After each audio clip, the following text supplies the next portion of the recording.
Imagine having the ability to make anyone like you, win any argument without a fight, and inspire others to take action, all while becoming the best version of yourself.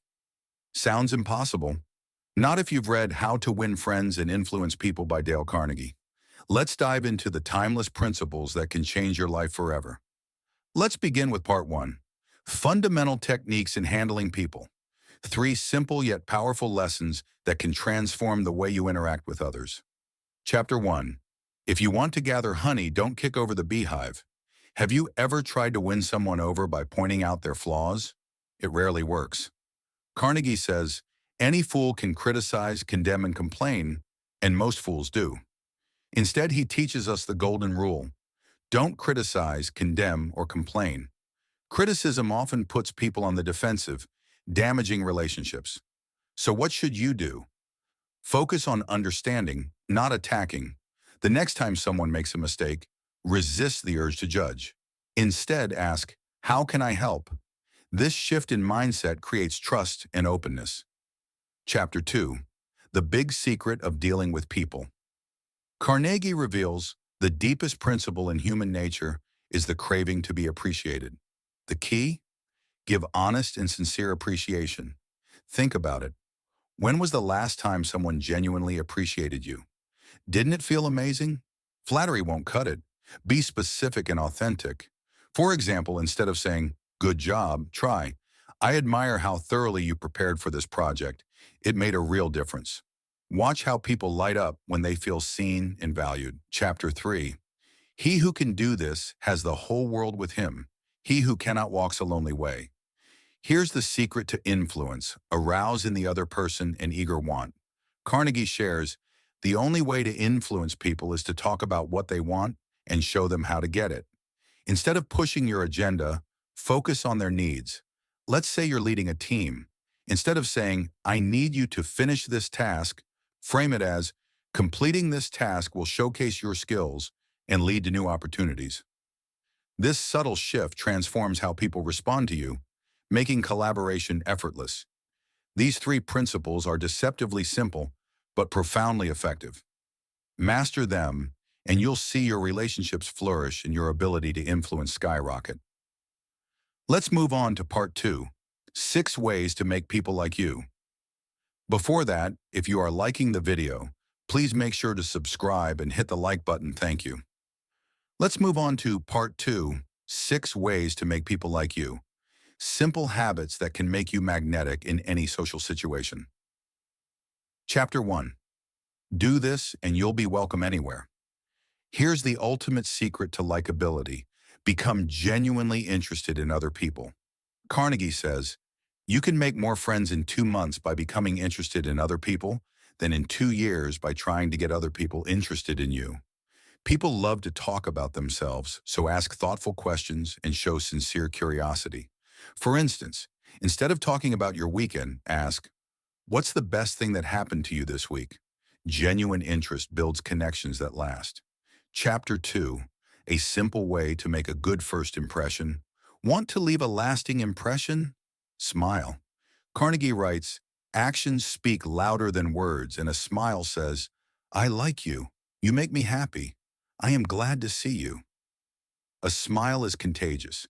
It instantly makes you and the people around you feel better. It's a universal sign of warmth, so the next time you meet someone, let your face do the talking. Chapter 3. If you don't do this, you are headed for trouble. Remember that a person's name is, to that person, the sweetest sound in any language. Carnegie emphasizes, a person's name is the most important sound they hear. Make an effort to remember names and use them often. For example, instead of saying, hi, say, hi, Sarah. It shows respect and makes the interaction more personal. A small detail, but it can leave a huge impact. Chapter 4. An easy way to become a good conversationalist. The secret to being a great conversationalist? Be a good listener. Encourage others to talk about themselves. Carnegie says, to be interesting, be interested. People feel valued when you truly listen. Put away distractions, make eye contact, and ask follow-up questions like, what inspired you to do that? Listening isn't just polite, it's powerful. Chapter 5. How to interest people talk in terms of the other person's interests. Carnegie advises, the royal road to a person's heart is to talk about the things they treasure most. Find out what excites them, whether it's their hobbies, goals, or family, and steer the conversation there. For example, if someone loves photography, ask, what's your favorite photo you've ever taken? It shows you value what matters to them. Chapter 6. How to make people like you. Instantly make the other person feel important and do it sincerely. Carnegie writes, the desire to feel important is the deepest urge in human nature. Acknowledge their contributions and achievements. For instance, say, your advice really helped me with that project. I couldn't have done it without you. When you make others feel valued, they can't help but like you. Master these 6 principles, and you'll find yourself surrounded by loyal friends and strong connections. Next, we'll uncover the art of winning people to your way of thinking. Now let's explore Part 3, How to Win People to Your Way of Thinking, a masterclass in influencing others with tact, empathy, and finesse. 1. You can't win an argument. Carnegie's advice here is simple but profound. The best way to get the best of an argument is to avoid it. He explains, a man convinced against his will is of the same opinion still. Winning an argument often damages relationships and leaves resentment. Instead, approach disagreements with curiosity. Say something like, that's an interesting perspective. Can you tell me more? This diffuses tension and opens up dialogue. 2. A sure way of making enemies, and how to avoid it, show respect for the other person's opinions. Carnegie advises, never begin by saying, you're wrong. This phrase puts people on the defensive. Instead, acknowledge their perspective. I see where you're coming from. This shows you respect their viewpoint, even if you don't agree, fostering mutual respect. 3. If you're wrong, admit it. Admit it quickly and emphatically. Carnegie emphasizes, by fighting, you never get enough. By yielding, you get more than you expected. Owning your mistakes demonstrates humility and integrity. For instance, saying, you're absolutely right. I made an error here, and I'll fix it. Builds trust and shows accountability. 4. A drop of honey. Begin in a friendly way. Carnegie explains, a friendly start is worth 1,000 arguments. Imagine approaching a customer complaint. Starting with, thank you for bringing this to my attention, sets a collaborative tone and makes the conversation constructive. 5. The secret of Socrates. Get the other person saying yes, yes immediately. Carnegie says, the Socratic method begins with questions the other person will agree with. For example, start a discussion with, do you agree that we both want this project to succeed? This creates a sense of alignment and reduces resistance. 6. The safety valve in handling complaints. Let the other person do a great deal of the talking. Carnegie advises, encourage others to share their thoughts fully. When someone feels heard, their frustration decreases. If a colleague has concerns, ask, what's your biggest worry here? Listen without interrupting. Once they've expressed themselves, they'll be more open to solutions. 7. How to get cooperation. Let the other person feel the idea is theirs. Carnegie says, people are more likely to embrace ideas they believe they've contributed to. For instance, instead of dictating a plan, ask, how do you think we should tackle this problem? By involving them, you gain both their ideas and their commitment. 8. A formula that will work wonders for you. Try honestly to see things from the other person's point of view. Carnegie notes, success comes from understanding what others want. Ask yourself, what does this person care about most? Acknowledging their perspective can turn a disagreement into a partnership. 9. What everybody wants, be sympathetic with the other person's ideas and desires. Carnegie says, everyone wants to be understood. Say something like, I can see why this matters so much to you. Sympathy validates their feelings and creates a bridge for collaboration. 10. An appeal that everybody likes. Appeal to the nobler motives. Carnegie suggests, frame your request in terms of values and ideals. For example, if you want a colleague to be more punctual, appeal to their professionalism. Your dedication to quality work is inspiring, and being on time reinforces that. 11. The movies do it. TV does it. Why don't you do it? Dramatize your ideas. Carnegie explains, a vivid demonstration can make your point unforgettable. For example, instead of saying our product saves time, show a video of someone completing a task twice as fast. It's about creating an emotional connection. 12. When nothing else works, try this throw down a challenge. Carnegie states, competition inspires people to perform at their best. If your team's energy is lagging, create a challenge. Let's see who can solve this problem the fastest. Healthy competition ignites enthusiasm and effort. These principles offer a roadmap to navigate disagreements, inspire cooperation, and win trust. When used thoughtfully, they can transform your ability to influence and connect with others. Finally, let's dive into part 4. Be a leader. How to change people without giving offense or arousing resentment. This section is all about inspiring change with tact and respect, turning you into a leader people are eager to follow.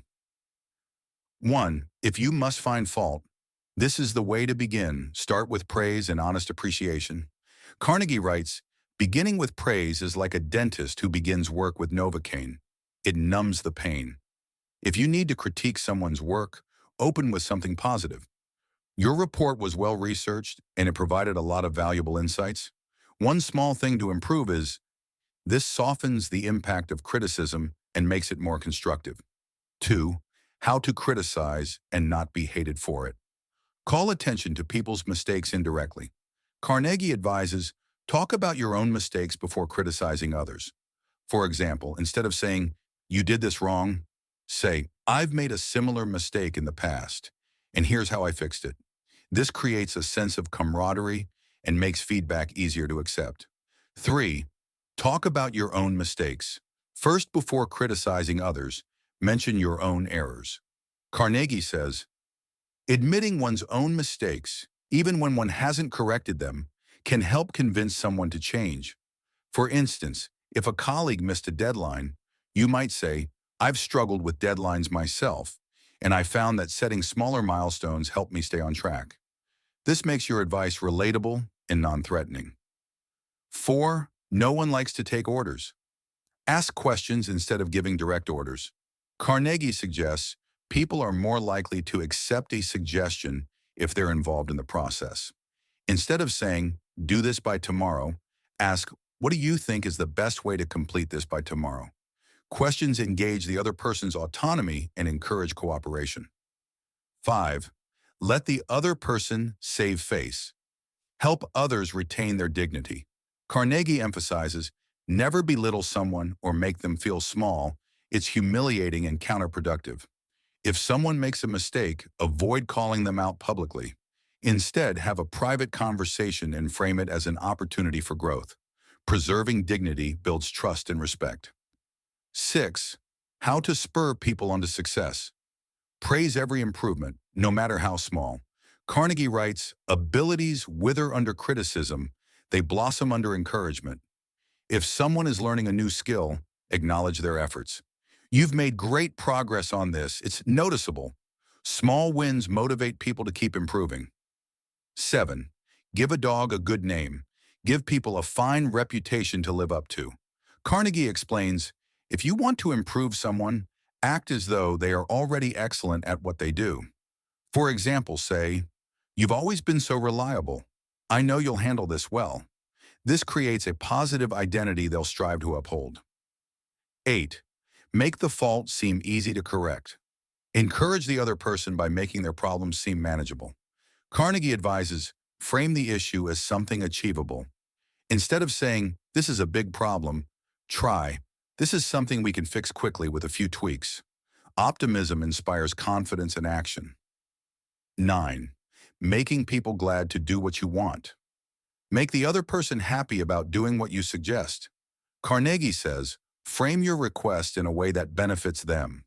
For example, instead of saying, I need you to finish this, say this project will highlight your strengths and could open up great opportunities for you. Aligning your goals with their interests makes collaboration natural. By applying these 9 principles, you'll lead with empathy and effectiveness, inspiring loyalty and lasting change. These lessons make How to Win Friends and Influence People an essential guide for anyone looking to succeed in their relationships and career. That's just a glimpse of the powerful principles in How to Win Friends and Influence People. If you found this helpful, imagine what you could achieve by reading the full book. It's packed with actionable insights to improve your relationships and success. So grab your copy today and start transforming your life.